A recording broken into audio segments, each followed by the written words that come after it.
नमस्कार प्यारे साथियों, कैसे हो आप सब। उम्मीद करती हूँ आप सब अच्छे हैं और अपनी तैयारी में आप निरंतर लगे हुए हैं। आज का हमारा वीडियो रहेगा कि कुछ साथियों के कमेंट्स आते हैं कि क्या हम फर्स्ट ग्रेड, सेकंड ग्रेड या थर्ड ग्रेड की एक साथ तैयारी कर सकते हैं। जैसे कोई बहन कहती है कि मैं फर्स्ट ग्रेड की तैयारी कर रही हूँ, तो क्या मैं साथ में रीट मेंस यानी थर्ड ग्रेड दे सकती हूँ, क्या मैं उसको कर सकती हूँ। इस पर हम थोड़ी सी बातचीत करेंगे। और एक प्रश्न आता है कि मैंने पीछे सिलेबस कोर्स लिया था, उसके मेरे पास नोट्स हैं, क्या अब मैं दोबारा कोर्स लूँ या कोचिंग करूँ। इन दो प्रश्नों पर हम आज थोड़ी सी बातचीत करेंगे। पहला प्रश्न तो आपका ये कि क्या साथ तैयारी कर सकते हैं। तो देखिए, कुछ कुछ 40-50% मैटर आपका तीनों ग्रेड में सेम सेम है। जैसे राजस्थान जी के है, तीनों ग्रेड में है। वहीं व्याकरण है, तीनों ग्रेड में है। हिंदी सब्जेक्ट की बात करूँ तो थर्ड ग्रेड में व्याकरण है, सेकंड में भी है और फर्स्ट में भी है। और फिर शिक्षण विधियाँ हैं जो थर्ड ग्रेड में हैं और सेकंड ग्रेड में है। वहीं जैसे जीके में मैनेजमेंट का, शैक्षिक परिदृश्य का कुछ भाग आता है जो थर्ड ग्रेड में भी है, आपके फर्स्ट ग्रेड में भी है। तो कुछ कुछ पाठ्यक्रम समान है। और हम जैसे 40 से 50% पाठ्यक्रम समान हो सकता है तीनों भर्तियों में, 50 तो नहीं कर सकते, 40-30-40% पाठ्यक्रम सेम है जैसे राजस्थान जी के सब में है। तो जैसे आप फर्स्ट ग्रेड की तैयारी कर रहे हैं व्याख्याता की, तो क्या मैं थर्ड ग्रेड दे सकती हूँ या मैं कर सकती हूँ उसको साथ में, ऐसे कुछ प्रश्न थे। तो आप जैसे अभी आप थर्ड ग्रेड की तैयारी कर रहे हैं, थर्ड ग्रेड के हिसाब से चल रहे हैं, आप उसके पाठ्य सिलेबस के हिसाब से आप पढ़ रहे हैं, तो मैं यही कहूँगी, आपने पीछे फर्स्ट ग्रेड की तैयारी की हुई है, एक बार पेपर दिया है, तो मैं आपसे यही कहूँगी कि आप अभी 3 महीने बचे हैं, जनवरी में एग्जाम है, अभी आप थर्ड ग्रेड की कीजिए। क्योंकि आपका व्याकरण यहाँ तैयार हो रहा है, आपका राजस्थान जी के, अगर बात करें जी के पेपर की, तो राजस्थान जी के यहाँ तैयार हो रहा है। तो आप थर्ड ग्रेड की कीजिए जनवरी तक। उसके बाद आपके जून में जाके फर्स्ट ग्रेड का पेपर है, तब तक आपको 5 महीने खुद मिल जाएंगे। 5 महीने में आपको उनमें फिर आपका जो पुराना सिलेबस है वो तो आपका तैयार किया हुआ है पहले, उसका तो आपको रिवीजन करना है, और जो नया ऐड हुआ वो आपको पढ़ना है।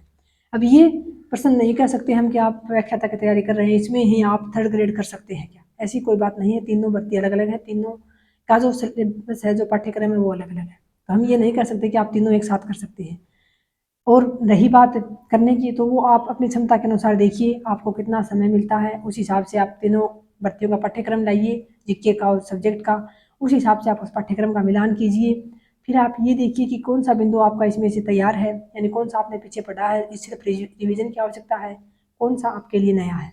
ये सब चीज़ आपको पाठ्यक्रम लेके बैठ के खुद का आकलन करना पड़ेगा, मिलान करना पड़ेगा, तब आप स्पष्ट कर पाओगे। कोई दूसरा आपको नहीं कह सकता कि आप थर्ड ग्रेड की कर लीजिए, आप सेकंड ग्रेड की कर लीजिए, आप फर्स्ट ग्रेड की कर लीजिए। जैसे मैं कुछ आपको सलाह दे सकती हूँ, थोड़ी सी आपको बता सकती हूँ, किस हिसाब से आप देख सकते हैं। बाकी सेकंड ग्रेड की करेंगे आप, तो सेकंड ग्रेड के लिए भी आपको जनवरी के बाद 5-6 महीने मिल जाएंगे, क्योंकि जुलाई में पेपर है सेकंड ग्रेड का। तो सेकंड ग्रेड में शिक्षण विधियाँ हैं, तो थर्ड ग्रेड में भी हैं। वो आपको सिलेबस में देखनी है कि सेम है या अलग अलग है, वो आपके पास पाठ्यक्रम होगा। उस पाठ्यक्रम का आप अच्छे से आकलन करोगे, आप अच्छे अच्छे से उसका निरीक्षण करोगे पाठ्यक्रम का, तभी आपको पता चल पाएगा कि आप किस भर्ती के योग्य हैं, कौन सी तैयारी आपको करनी चाहिए, कितना आपको पाठ्यक्रम पढ़ना है नया और कितना आपको पुराना रिविजन करना है। ये तो आपका एक प्रश्न हो गया साथियों कि क्या हम साथ कर सकते हैं। तो साथ अब कुछ कुछ आसान हो गया है साथ, जैसे पहले फर्स्ट ग्रेड में व्याकरण नहीं था, थोड़ा था, अब व्याकरण सारा का सारा थर्ड ग्रेड में है, वैसा ही सेकंड ग्रेड में भी है और वैसा ही फर्स्ट ग्रेड में भी है। तो व्याकरण का जिसमें से 30-40% भी मान के चले हम, तो वो काफ़ी समान हो गया है। उसके अलावा राजस्थान जी के भी हम 30 क्वेश्चन, 40 क्वेश्चन राजस्थान हिस्ट्री है, राजस्थान की ज्योग्राफी है, राजस्थान की कला संस्कृति है, इनके प्रश्न आते हैं, तो ये भी कुछ कुछ सेम हो गया है। और बाकी सिलेबस के अनुसार आपको देखना है। तो ये तो आपका एक प्रश्न का जवाब होगा कि आप तैयारी के साथ कर सकते हैं, ये अब आपको देखना है। मेरा तो यही करना है, अभी आप थर्ड ग्रेड की कर रहे हैं तो करें 3 महीने, उसके बाद आप पीछे आपने तैयारी की है। अगर आप बिल्कुल ही नए हैं, आपकी अब की बारी एमए हुई है, अब की बारी बीएड हुई है, बिल्कुल ही जो फ्रेशर स्टूडेंट हैं, तो आप सिर्फ अपना लक्ष्य एक बनाइए, थर्ड ग्रेड, सेकंड ग्रेड या फर्स्ट ग्रेड जो भी है, थर्ड ग्रेड की तो अभी नया तो 3 महीने में तैयारी कर नहीं सकता। तो आप एक लक्ष्य लेके चलिए। मेरा मानना ये है कि लक्ष्य व्यक्ति का एक ही होना चाहिए। उसके बाद रास्ते में अगर दूसरे एग्जाम आ रहे हैं, पाठ्यक्रम मिलता जुलता है, तो आप उसकी तैयारी कुछ दिन कर सकते हो। बाकी आपको अपना फोकस सिर्फ एक पे रखना है। और दूसरा प्रश्न आपका था कि क्या मैं दोबारा कोचिंग करूं या दोबारा नोट्स बनाऊं, कोर्स लूं। तो देखिए, सभी साथियों से यही कहूँगी, आपने पीछे सिलेबस लिया था, कोर्स लिया था, उसमें से आपने नोट्स बनाए थे, आपने देखा भी होगा आपके नोट्स में से कितने क्या प्रश्न आए हैं, मिलान किए होंगे आपने। अगर जैसे हिंदी की बात करूँ, हिंदी साहित्य का इतिहास में आपके लगभग प्रश्न पीछे आ गए, मिल गए आपको। आपकी कोर्स जो आपने नोट्स बनाए हैं उसमें से, या फिर आपके पास जो सामग्री है उसमें से मिले हैं, तो आपको नई लाने की कोई आवश्यकता नहीं है। हिंदी साहित्य का इतिहास आपको दोबारा कोर्स लेने की कोई आवश्यकता नहीं है, उन्हीं में से आप रिवीजन कीजिए। अब रही बात नया जो कुछ ऐड हुआ है, या तो साथियों कुछ सर जो निकालेंगे आप देख लेना, जो नया सिर्फ नया ऐड हुआ ना उसकी बुक आ जाएगी।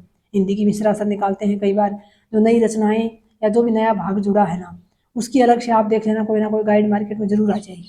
तो आप वो मार्केट से गाइड ले आइए। इतने तक आप यूट्यूब पर अगर कोई करवा रहा है नए सिलेबस को ऐड हुए को, जैसे शायद प्रमोद चारण सर करवा रहे हैं हिंदी साहित्य मंच पर, तो वहाँ आप उसकी वीडियो देखिए, धीरे धीरे आपको थोड़ा थोड़ा समझ में आने लगेगा कि क्या सिलेबस नया जुड़ा है, उसमें से किस प्रकार से प्रश्न है। टेलीग्राम चैनल पर आपको उनकी पीडीएफ भी मिल जाएगी, उस पीडीएफ में से आप उसको पढ़िए, जो भी पद्य जुड़ा है, गद्य जुड़ा है, जो भी आपकी कहानी उपन्यास जुड़ा है, उसको आप एक बार अच्छे से पढ़िए एकाग्र होके। और हिंदी साहित्य का इतिहास हुआ, व्याकरण हुआ, अगर आपके पास कोई भी व्याकरण की एक बुक है, कोई भी ले लीजिए आप, सभी में व्याकरण एक समान आता है, उसमें से आपको अच्छे से व्याकरण पढ़ के उसके बाद आपको उसका अभ्यास करना है। जितना ज़्यादा आप प्रैक्टिस करोगे उतना ज़्यादा ही आप पारंगत होते जाओगे। वो चाहे व्याकरण की बात हो, चाहे वो आपके हिंदी साहित्य इतिहास की बात हो, जितना जल्दी आप अपने सिलेबस को अच्छे से कवर करके और उसके बाद आप जितना प्रैक्टिस करोगे, कोई टेस्ट सीरीज ज्वाइन करोगे या फिर कोई आए हुए प्रश्न करोगे पीछे के, उतना ही आप अपने जो अपना जो भी पाठ्यक्रम है उसमें आप पारंगत होते जाओगे। तो ये आपके कुछ प्रश्नों के जवाब थे। अब आपको फैसला करना है कि आपको क्या करना है। बस आपको निरंतरता बनाए रखनी है, ये सबसे ज़्यादा ज़रूरी है साथियों। निरंतरता मत छूटने देना कि 2 दिन निकल गए बीच में पढ़े ही नहीं, 3 दिन निकल गए फिर एक दिन 10 घंटे पढ़ लिए, ऐसे नहीं होता है। भले ही आप एक दिन 8 पढ़ते हो, दूसरे दिन आप 6 पढ़ो, 5 पढ़ो, लेकिन लगातार लगे रहो, क्योंकि भर्ती 2026 में तीनों होनी है और आपको किसी एक में ज़रूर अपने लिए स्थान बनाना है। और उसमें स्थान तभी बना पाओगे जब निरंतर मेहनत करोगे। एक अच्छी कारगर जो आपकी रणनीति है वो बनाकर आप अपनी क्षमता के अनुसार, कि आपकी कितनी क्षमता है, आपका कितना जो है पढ़ने की आपकी लगातार बैठने की क्षमता है, कितना आपको समय मिलता है, उसके हिसाब से आपको रणनीति बनानी है। उसके हिसाब से आपको अपना एक टाइम टेबल सा सेट करके, और इतने दिन में इतना घंटे में पढ़ूंगा तो इतने घंटे मुझे जीके पढ़ना है, इतने घंटे मुझे इतना सब्जेक्ट पढ़ना है, मेरे सब्जेक्ट में मुझे ये याद है, मेरे सब्जेक्ट में मुझे ये बिल्कुल याद नहीं है, या फिर मैं यहाँ गलती कर रहा हूँ, पीछे पेपर में जो आपने गलती की है उसका आप आकलन कीजिए कि मैंने नेगेटिव ज़्यादा किए, या फिर मैंने प्रश्न को अच्छे से पढ़ा नहीं, या फिर मेरे अच्छे से क्लियर नहीं था कि इसका उत्तर ये होगा या ये होगा। तो क्लियर नहीं होने का मतलब होता है आपका रिवीजन नहीं हुआ। आप भले ही कितनी ही प्रामाणिक पुस्तकें एक बार 2 बार पढ़ लो, जब तक आप अपने पाठ्यक्रम को 4-5 बार आंखों से नहीं निकालोगे तब तक आप क्लियर कोई उत्तर तक नहीं पहुंच पाओगे। तो इसके लिए आपको रिवीजन बहुत ज़्यादा ज़रूरी है। पीछे आपने नोट्स बना लिए हैं, नया कोर्स लेने की, नई कोचिंग करने की कोई आवश्यकता नहीं है। मैं तो यही कहूँगी, अगर कोई सिर्फ पीछे आपने कोर्स लिया उसमें से अगर कोई नया सिलेबस जोड़ देंगे, जो नया ऐड हुआ वो पढ़ाएंगे, तो आप पढ़ लेना। और आपके कोर्स की वैलिडिटी खत्म हो चुकी है पीछे वाले की, तो आपको नया लेने की आवश्यकता नहीं है। आप टेलीग्राम चैनल पर पीडीएफ मिलेंगे आपको, जिस भी सर से आप जुड़े हो वहाँ टेलीग्राम चैनल से पीडीएफ पढ़िए और उसके लिए कोई एक गाइड या बुक लेके आ जाइए। उसमें से आप उसको 2 से 3 बार उन सिलेबस को अच्छे से पढ़ के, हाईलाइट करके, अंडरलाइन करके, मुख्य मुख्य तथ्यों को आप चाहो तो उसके इतने तक आप लिख लो। जैसे कोई कहानी है आपके महाभोज उपन्यास है, सेकंड ग्रेड में, फर्स्ट ग्रेड में है, तो जो जो टॉपिक आपके मुख्य मुख्य जुड़े हैं, जैसे जो कहानी जुड़ी है ये कि नहीं, वो आप उसकी जो है ना मुख्य मुख्य तथ्य, मेन मेन चीज़ें जो आपको महत्वपूर्ण लगती हैं उसके आप पढ़ते समय शॉर्ट नोट जरूर बनाएं। एक रजिस्टर साथ रखें जो नया ऐड हुआ है, उसमें से पढ़ते समय आपको मुख्य मुख्य तथ्य जो है अपने कॉपी में उतारने हैं आपको रजिस्टर में, ताकि आप रिवीजन करो तब आपको पूरा दोबारा वो पोथा ना लेके पढ़ना पड़े, पूरी पीडीएफ ना पढ़नी पड़े। 2 बार 3 बार तो आपको पीडीएफ पढ़नी पड़ेगी, लेकिन बाद में जब परीक्षा के समय आप जल्दी जल्दी लास्ट के 2 महीने 3 महीने रिवीजन करो, तब आप सिर्फ उन मुख्य तथ्यों को ही पढ़ो। और ये मानसिक धारणा मत बनाओ कि हर बार पेपर इतना हार्ड आता है, इस बार भी इतना हार्ड आएगा। सिलेबस विस्तृत जरूर कर दिया है साथियों, लेकिन ऐसा भी नहीं है कि आप उसको कर ही नहीं सकते। आप ठान लें तो क्या नहीं कर सकते, सब कुछ कर सकते हैं। बस ज़रूरत है तो आपको ठानने की, आपके अंदर जुनून पैदा करने की, वो अपने अंदर पैदा कीजिए और निश्चित रूप से आपको सफलता मिलेगी, इसमें कोई दो राय नहीं है। 2026 आपका है, आपकी तीनों भर्तियां हैं और आपको उसमें सफल भी होना है। ये बात आप ठान लें मन में, पूरी तरह से अच्छे से जो है दिमाग में बैठा लें कि इस साल मुझे हर हाल में सफल होना है, अपने लिए एक सीट निकालनी है, तभी आप कर पाओगे। वरना अगर आप बीच में डोलते रहे, कभी इधर कभी उधर, कर पाऊंगा नहीं कर पाऊंगा, क्या पढ़ूं, कोचिंग करूं, कोर्स लूं, नोट्स बनाऊं, वो किताब पढ़ लूं, वो पढ़ लूं, तो देखिए बीच में ही लटकते रह जाओगे, आपकी नैया बीच मझधार में ही रह जाएगी। और अगर एक निश्चित सी रणनीति बना के सामग्री हो सके तो साथियों कम से कम जुटाओ, लेकिन जो है उसको 3-4 बार पढ़ो अच्छे से।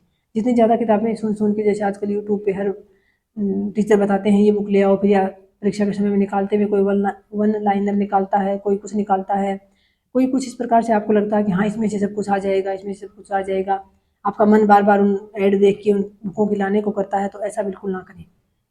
एक सामग्री जो उसकी आपके पास हो सके दिन तक, तो एक सामग्री के आपके पास एक से अधिक कोई बुक या कोई कुछ भी नहीं होना चाहिए।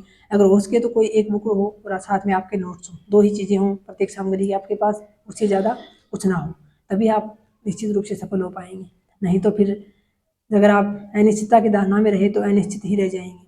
तो आपको ये ठान लेना है, कम सामग्री रखनी है, उसका बार बार रिवीजन करना है, एक तय कर लेना है, आपको लक्ष्य बना लेना है कि आपको किसकी तैयारी करनी है और किसकी आपको साथ लेके चलना है, किसको और किस पर आपका मुख्य फोकस रहना है। ये सब आप बातें अच्छे से मन में ठान के और वो जो है आप तैयारी अपनी जारी रखिए, निरंतरता बनाए रखिए। बहुत बहुत धन्यवाद आपका मेरी वीडियो देखने के लिए, अच्छे अच्छे कमेंट्स करने के लिए। आप सभी साथियों का तहे दिल से आभार व्यक्त करती हूँ। जय हिंद, जय भारत।